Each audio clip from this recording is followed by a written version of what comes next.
¿Seguro que sabes todo lo que necesitas sobre las comorbilidades del TDAH en el adulto? Bueno, a lo mejor no sabes ni lo que significa comorbilidad. ¿Es tu caso?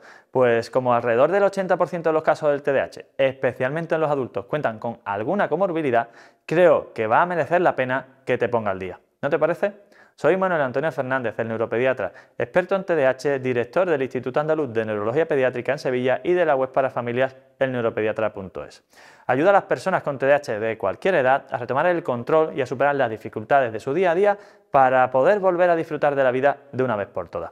En este vídeo te voy a explicar qué es la comorbilidad, a qué se debe, cuáles son las más frecuentes e importantes y cómo aparecen. ¿Te parece?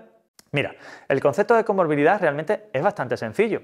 Se trata simplemente de una situación en la que dos o más trastornos o enfermedades ocurren en la misma persona, generalmente al mismo tiempo y con algún tipo de interacción entre ellas que pueda afectar a la evolución de ambas.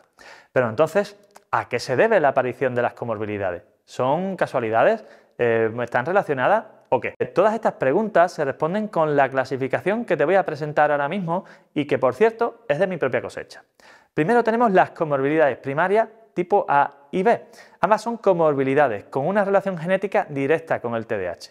Las tipo A son los otros trastornos del neurodesarrollo, ya sabes, el autismo, los trastornos del aprendizaje como la dislexia, disgrafía y la descalculia, los trastornos del movimiento como los tics y las estereotipias o el Tourette, los trastornos de la comunicación o el lenguaje, el trastorno obsesivo compulsivo, los trastornos de la conducta alimentaria y las alteraciones del coeficiente intelectual.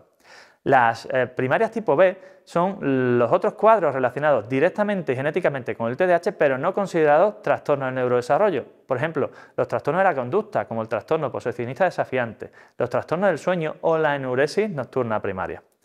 Tenemos también las comorbilidades secundarias, que son aquellas derivadas de las consecuencias de la evolución a lo largo de la vida de los síntomas nucleares del TDAH no detectados, no tratados o con mala respuesta a las estrategias de intervención. Me refiero a los trastornos del estado de ánimo, como la ansiedad, con un 20%, o la depresión, con un 12,3%.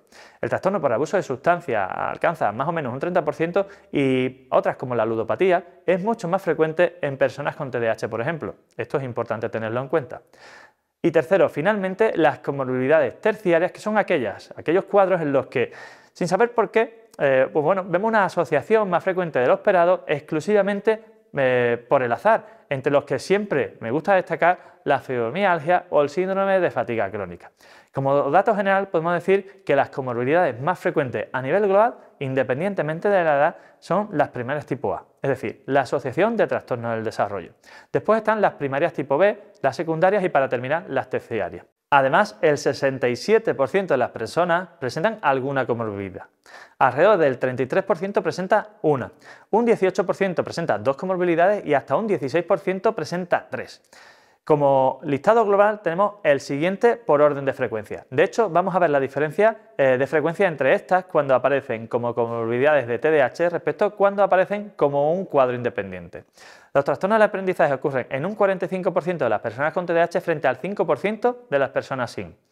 Los trastornos de conducta ocurren con un diferencial del 27% frente al 2%.